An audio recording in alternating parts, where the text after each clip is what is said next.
Hey guys, Mr. Tugboat04 here. I know I just did the rebranding video and then it took another month to upload something else. Well, I've been working on stuff. I swear to God, I've been working on stuff. Okay. Well, I figured let's change something up. Let's do a showcase on the Sodor files engines, which I know you might be thinking, what happened to episode 2 of that? And well, after a passion was relit for my normal series, Sodor files sort of fell by the wayside. If you'd like to, I can release the document for all the realistic engines, what was going to be the Sodor file scripts. If you'd like to, I could. Yeah. So, and I'm gonna be honest with you guys. As cool as these guys are, I'm probably only going to be preserving Thomas, Percy, and maybe James.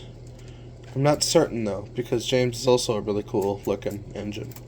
And he would look good for Railway Series, I'm going to be honest with you. A lot of these guys have existed for a long time now.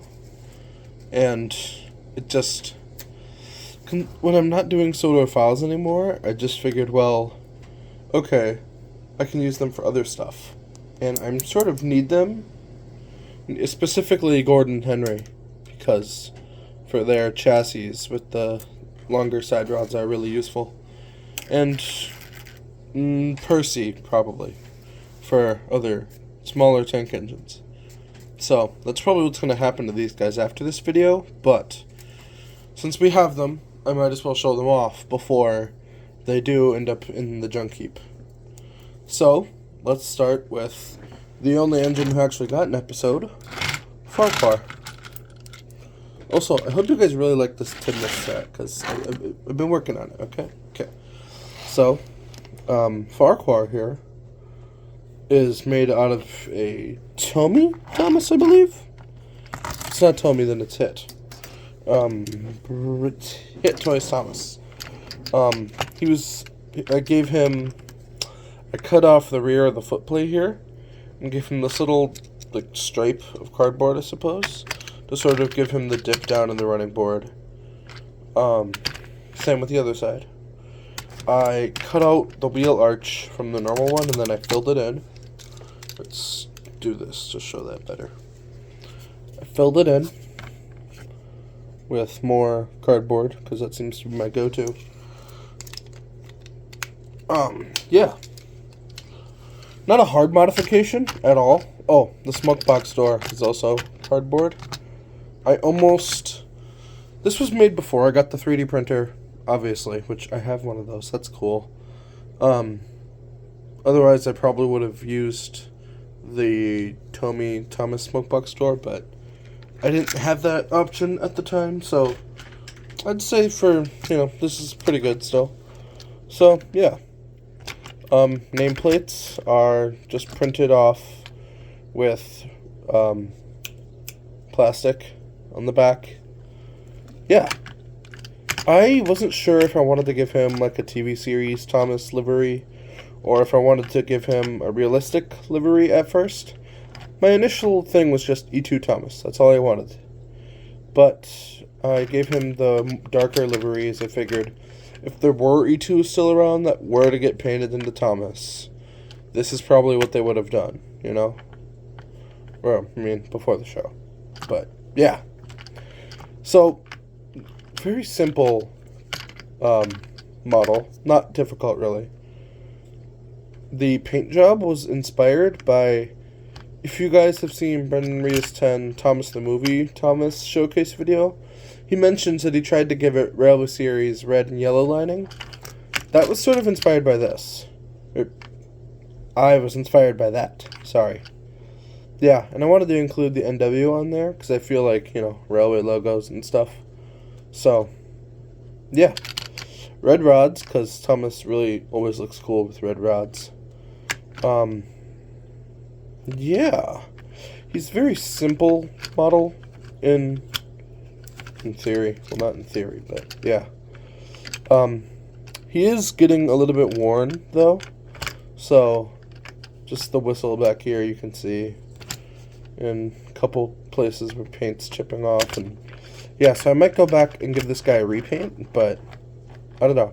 He is definitely going to be preserved, considering he's the only one that actually got a Sodor Files episode.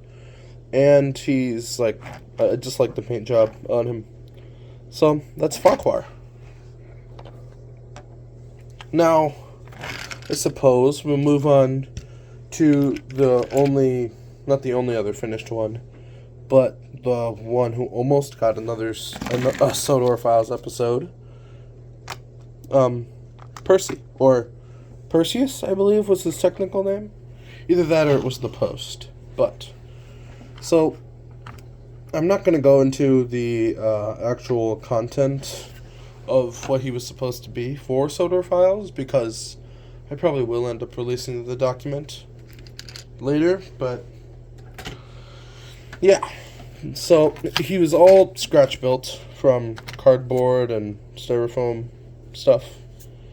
Yeah, it's not perfect, and yeah, it's not perfect in what it was supposed to be.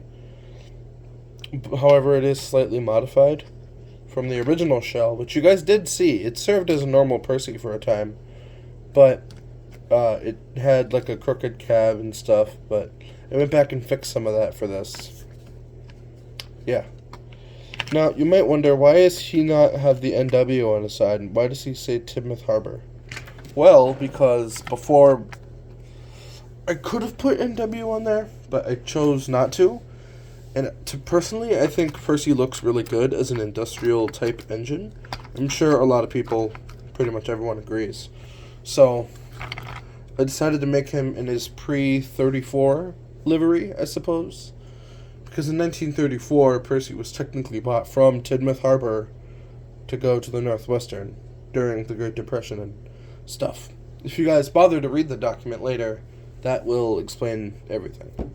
So, yeah, that was Percy.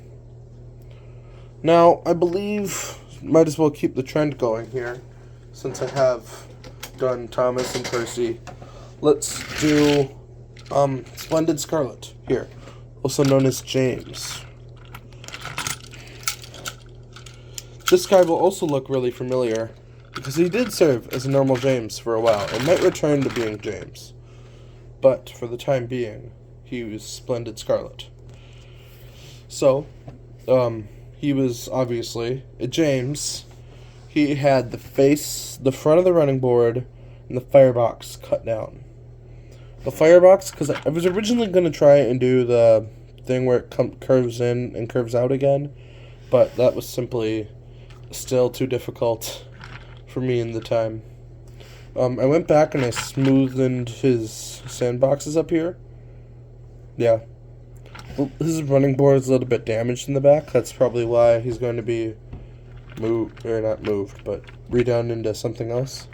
Yeah. This part up here looks far smoother now, and I much like it. I'm proud of it now. I quite enjoy it.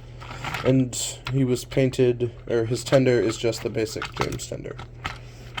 Now, you might be wondering, so you gave Farquhar the red and yellow lining. Why doesn't he have black? Well, he does have black, or no, technically it's blue and yellow lining. It looks black because it's a very dark blue, but I wanted to keep that lining mostly consistent, even though a couple other engines don't have it. They have special reasons for not having it. Yeah. Aside from, like, the paint job and stuff, and the minor modifications, they are basically the same thing, but swapped paint colors. Splendid Scarlet and Farquhar. Yeah, that's James. Now, these two I'm really proud of. Don't ask me why, but I guess we'll start with Gordon here.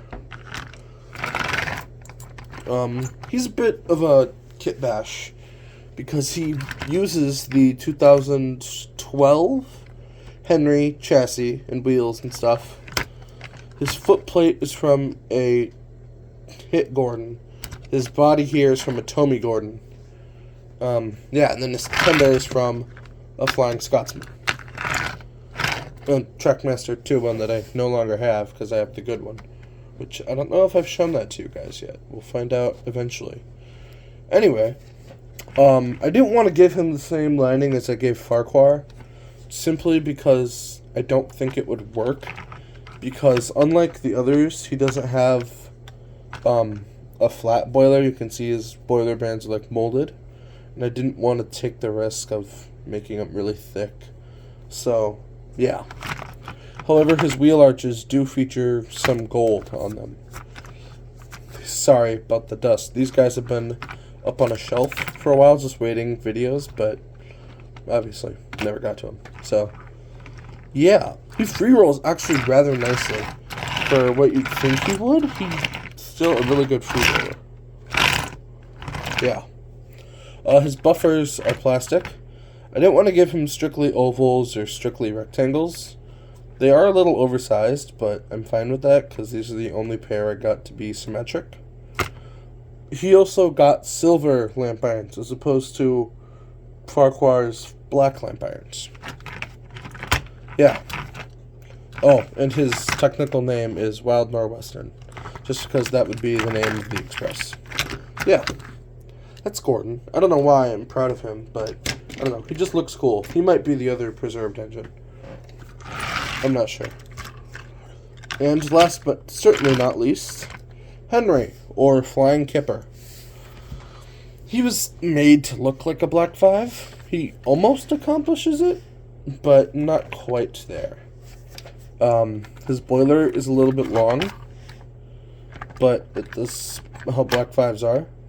It's not quite slanted. It was supposed to be, but I guess when I just glued it into place, it wasn't. So, yeah. This firebox isn't as smooth at the bottom as I'd like it to be. He will probably get, repurposed, but just because of simple flaws like that. This tender was originally going to be used for Rebecca, or... yeah, I think it was Rebecca in the AU. I don't know if I got to showing you guys her, but yeah, it was originally that tender, but then I decided to do these, and I wanted to do Rebecca over, so I'm like, I'll just use the tender from that. Yeah. The foot plate is from a Tommy Henry. The wheels are from a different 2012 Henry. Yeah, which I just seemed to have an abundance of Henry parts at the time. So, that was fun. Yeah, that's Flying Kipper. So, let me line them all back up here, I suppose, to get a good final finishing shot. There's not a whole ton to say about a lot of the engines, just because, 3 out of 4 of them are, or 3 out of 4, there's more than 4. Oh, yeah, there's 5. Sorry, brain fart. The 3 out of the 5 engines are essentially just repaints, but sometimes good repaints are just, a good thing to have. So, this was the Sodor Files engines. I hate to say this a lot, especially in videos. A lot of these will probably be repurposed. I might keep Percy just because I don't have any other ideas for him. James and Henry will probably get repurposed. Farquhar and Gordon likely won't, just because I really like how those guys turned out. So, yeah. Anyway, guys, I suppose I will see you in the next video, which I have no idea what it is or when it's coming. For those who don't know, this is the end of my junior year. We're in second semester at the moment, but we're getting close. And don't know what's going to be happening because stuff is probably going to continue to slow down. I might try to do at least once a month videos, if not more. But with with other projects and stuff, and school and life in general, stuff will probably still stay slow down till summer, and then only Lord knows what's going to happen come senior year, because I scheduled it so I have half days next year, not next semester, next year. So I might have more time to do this and balance this with work and homework and stuff. So yeah, I suppose only time will tell. But until the next video, whenever that may be or whatever it may contain, I will see you guys next time. Bye.